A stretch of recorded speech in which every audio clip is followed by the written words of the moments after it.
Any calls for me? Pastor Brennan called. Do we have special dental coverage for farm accidents? Well, of course. What'd you tell him? Promised you'd call him back as soon as you were able.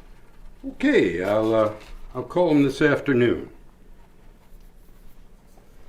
Can we go over a few things in my office?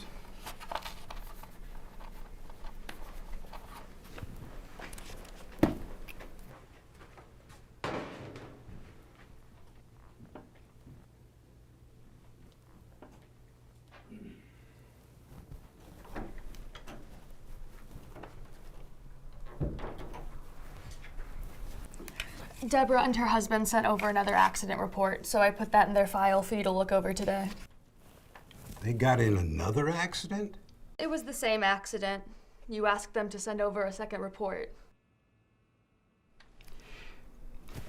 Laura, how long has Todd McKinnon been sitting in my lobby with a firearm?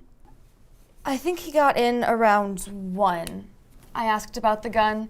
He said he was here to shoot you dead in the office. Something about you being a no-good, rotten bastard, I think. Open that door up, please.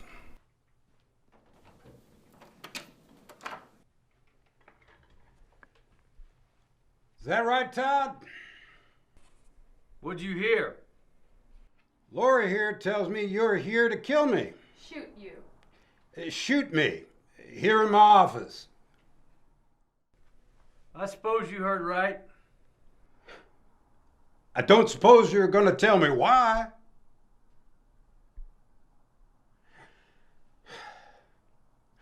Let's at least talk about this for a moment. Come on back here.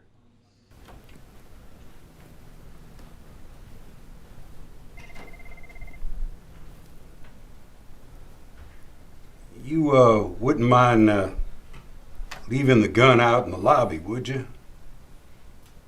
I think I'll hang on to it for now. Have it your way.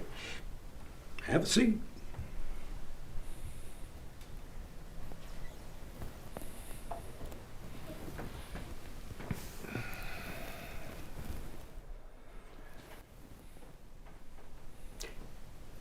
How's your boy doing? You must be looking forward to T-ball. He doesn't like T-ball much. Of course. So,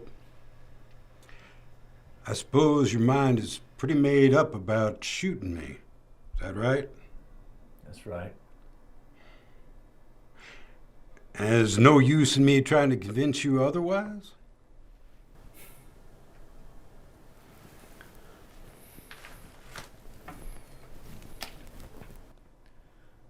What is it that you do for me exactly?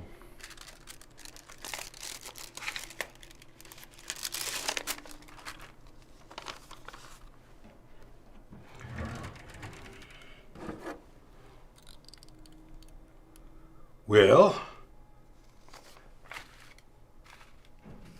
we cover your car, your house. Medical? We cover your family medical as well.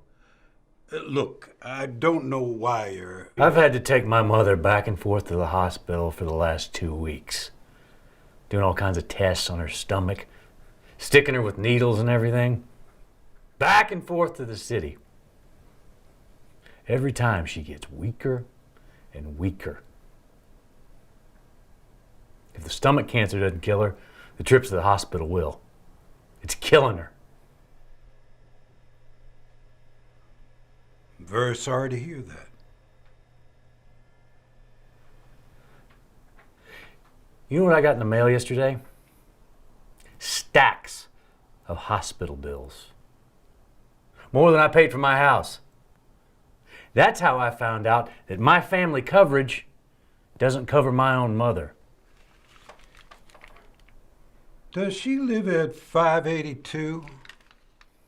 She lives in the same home she's always lived in, remember? I live in the house out front.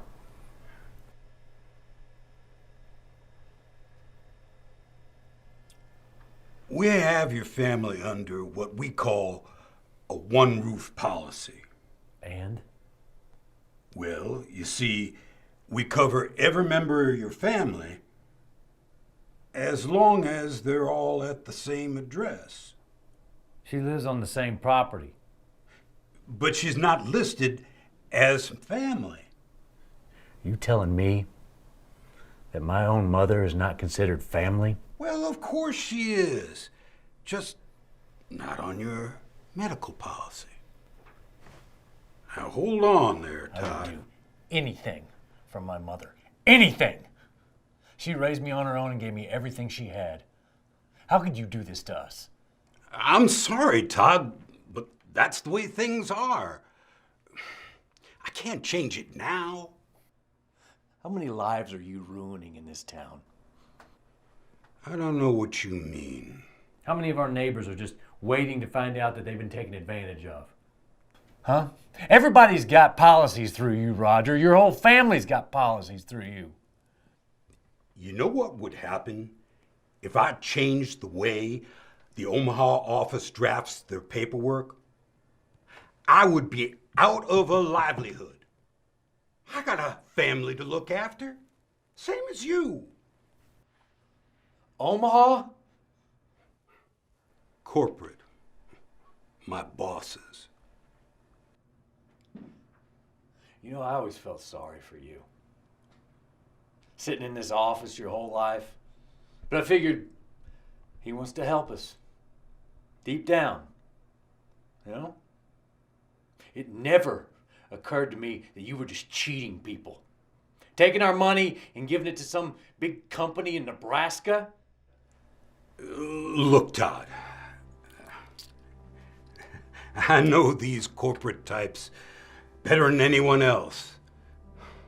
They don't care about your mother. They don't care about you. Hell, they never even cared about me. It's a business, like anything else. I used to try and be the human side of things. Try and take care of people before hometown had a chance to take every dollar they ever had. It used to be easier. I'm sorry.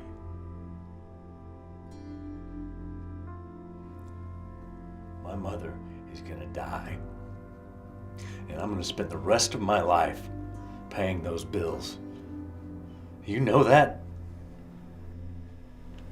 I know that.